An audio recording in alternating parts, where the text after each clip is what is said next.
Salut à vous, bienvenue dans Esprit d'Histoire, l'émission qui réveille les morts pour découvrir ce que vous n'avez jamais su sur eux. Aujourd'hui, c'est dans ce beau château de la Brède qu'on vous accueille avec notre première invitée du jour, une grande dame du XIIe siècle qui a beaucoup fait pour la région, pour la France, pour l'Angleterre aussi. Vous avez déjà deviné une petite idée? Suivez-moi.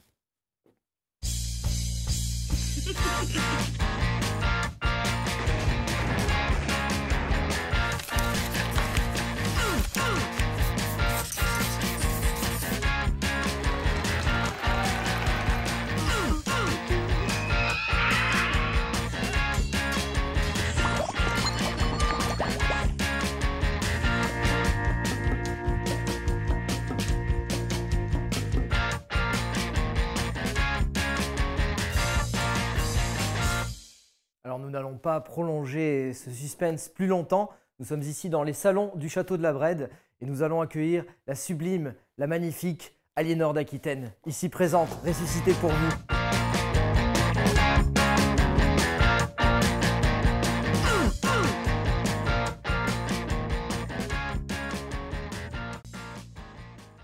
Madame, vous êtes encore plus ravissante que ce que j'avais imaginé. Malgré les portraits les plus sublimes, je crois que la réalité est toujours meilleure. Vous êtes adorable. Alors ça vous fait quoi, Aliénor, de revenir 900 ans plus tard? Eh bien, je suis bien aise de vous voir et d'entendre que vous me vénérez autant. Je vois en plus que vous n'êtes pas venu seul et qu'une joyeuse bande de guélurons et de ménestrels vous accompagne afin de m'accueillir dignement. Oui, effectivement, des troubadours des temps modernes, si on veut. Si vous deviez vous résumer en un seul adjectif, ça serait lequel? Révoltante. Révoltante. Ah oui, c'est vrai que le parcours que vous avez mené a été assez particulier. Vous avez été duchesse, reine de France et d'Angleterre. Je vous propose un résumé à travers ce reportage en images. Regardez.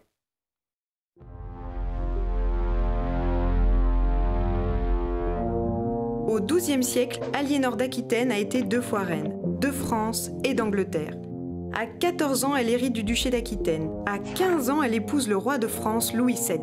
Puis elle se lie à 30 ans avec Henri Plantagenet, le futur roi d'Angleterre. Son empire s'étend de l'Écosse jusqu'aux confins des Pyrénées, voyageant à travers toute l'Europe jusqu'à l'âge de 80 ans. Infatigable, conquérante, séductrice ou parfois scandaleuse, Aliénor aura 10 enfants dont 3 seront rois, comme Richard Cœur de Lion ou Jean sans Terre. Aliénor venait d'une cour extrêmement riche, extrêmement vibrante, où il y avait les cours d'amour, où on avait les troubadours qui étaient là de manière incessante. Donc elle a été éduquée, elle a reçu très certainement l'éducation d'une reine. Donc on s'est retrouvé avec 2 mondes opposés, cette cour de France tenue par un moine époux et sa mère, et Aliénor qui débarquait là, pétillante et riante de l'Aquitaine. À Antioche, Aliénor a demandé à Louis VII d'annuler le mariage. En 1151, vient à la cour de France rendre hommage à un certain Henri Plantagenet. Ça s'est très très mal terminé puisqu'on sait qu'elle a divorcé du roi de France. En 1154, par les armes et par sa force de conviction, Henri Plantagenet devient Henri II Plantagenet, roi d'Angleterre. Donc Aliénor devient reine d'Angleterre à ses côtés. Ça, c'est quelqu'un qui a passé sa vie à parcourir son territoire, à parcourir le monde pour créer un empire. Henri avait une grande autorité naturelle et en vieillissant, cette autorité a versé dans la tyrannie.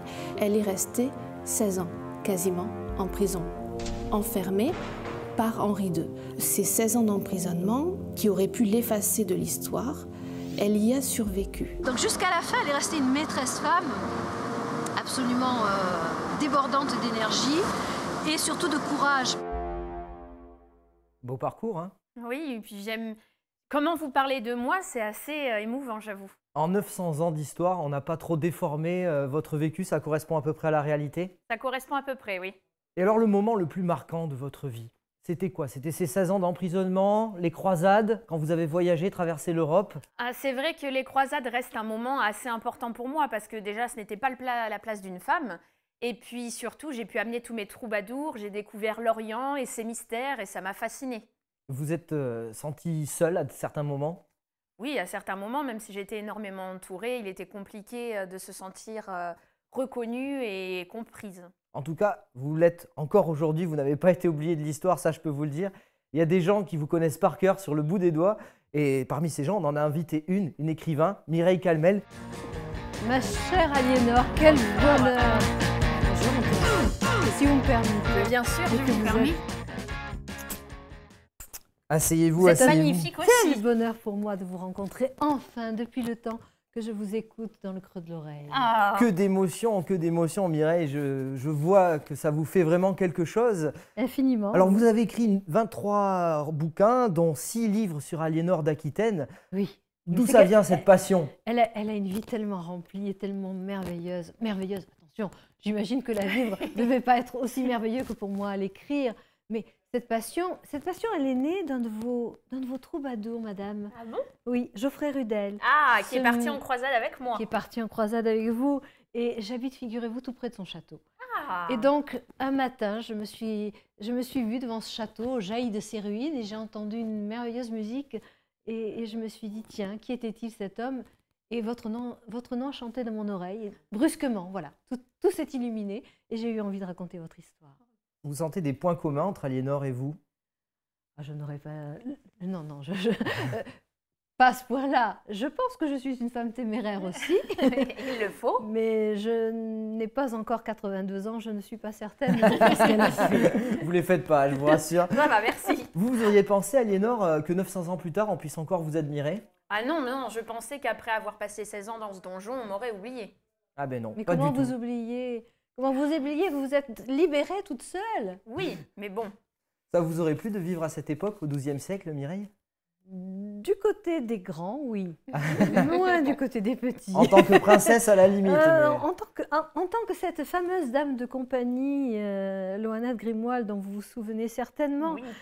j'aurais été heureuse, oui, d'être à sa place et de parcourir ces chemins avec vous, madame. C'est vrai que la condition féminine était assez différente de celle d'aujourd'hui, mais pourtant, je pense qu'elle peut surprendre. Je pense qu'on a encore pas mal de clichés sur les femmes au XIIe siècle, notamment. Et je vous propose pour cela de découvrir ce nouveau reportage. On a trop longtemps ignoré, volontairement ou pas, l'importance des femmes au Moyen-Âge. Elles jouent un rôle important, égal à celui des hommes. Les femmes remplacent totalement leur mari dans l'exercice de leurs fonctions. Elles gardent le château, elles organisent la défense si le château est attaqué. Enfin, dans le monde où se trouvent vraiment les lieux de pouvoir, par exemple auprès des seigneurs, auprès des rois, auprès des princes, etc., elles exercent un pouvoir en fonction de leur qualité, de leur statut. Au niveau des monarchies, les femmes sont souvent des régentes. Dans la bourgeoisie comme dans l'aristocratie, les femmes sont 1000 fois plus instruites que les hommes. Elles sont des éducatrices de leurs enfants et ce sont elles aussi qui, à partir du XIIIe siècle, vont être, je dirais, non pas des femmes savantes, mais des femmes érudites. Une fille ne reste pas célibataire dans l'aristocratie. Elle se marie ou elle rentre dans les ordres. Cela ne veut pas dire, bien entendu, qu'elles sont oisives. Pas du tout. Elles ont de nombreuses activités.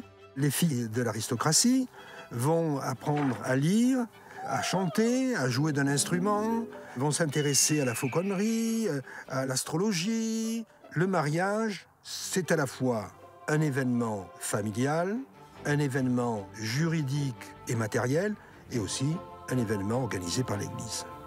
Mais la finalité du mariage, c'est la procréation. On peut se dire effectivement qu'elles sont plus menacées, plus vulnérables, sûrement, mais en même temps, certaines d'entre elles, en tout cas, ont fait preuve d'une très grande résistance. Je pense que la condition féminine est certainement meilleure au XIIe siècle qu'elle ne le sera plus tard, par exemple, à partir du XVe et surtout au XVIe siècle.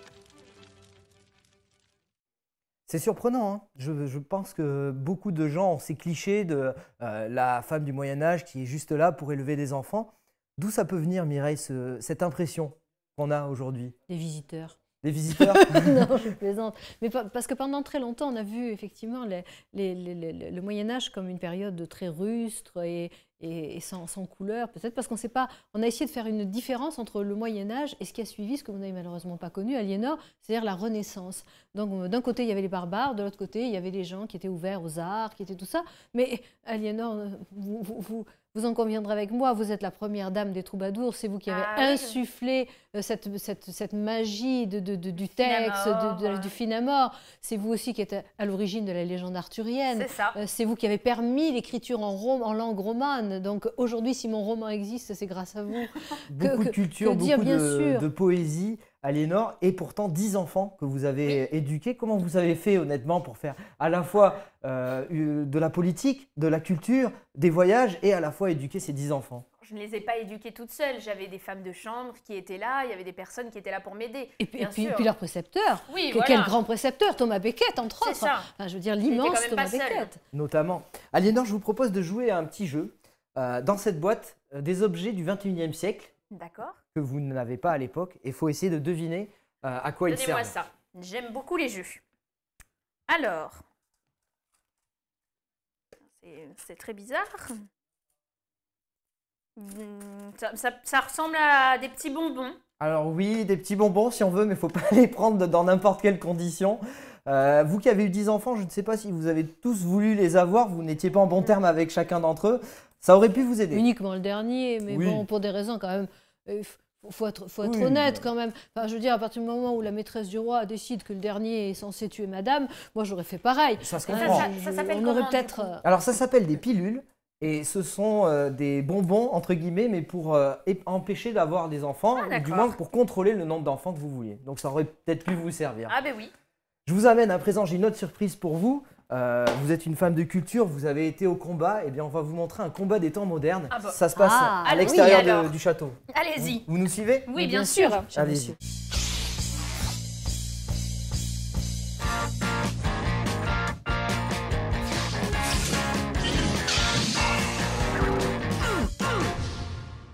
Alors à l'époque, vous voyez, Aliénor, on se battait avec des épées. Oui. Ces chevaliers des temps modernes, les Jedi, vont se battre au sabre laser. Sabre laser. C'est beaucoup plus léger, une technique assez particulière. Regardez. Ah, et en plus, ça fait de la lumière? Oui. Ça fait de la lumière. Vous pouvez donc faire des combats pendant la nuit. Exactement. Absolument. Et regardez cette dextérité. Regardez un petit peu. Issu tout de même de la grande chevalerie. Ah oui, oui.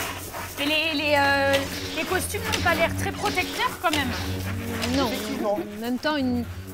Mais vous savez pourquoi? Ben, vous allez me le dire. En fait, ces gens ne font pas de la guerre, ils sont juste là pour nous loisir, pour nous amuser. D'accord. Ah, je vois que nous avons un gagnant. Nous avons un gagnant. Et écoutez, bravo. Je vous propose de la doubler. Ah, qui en avez le pouvoir. Bien sûr, venez mon brave. Venez, venez. Donnez-moi votre épée. Moi, Aliénor, en ce... On est le combien? Le 28 janvier. 2017. Ah. Moi, Aliénor, en ce 28 janvier 2017, te fais... C'est quoi ton petit nom?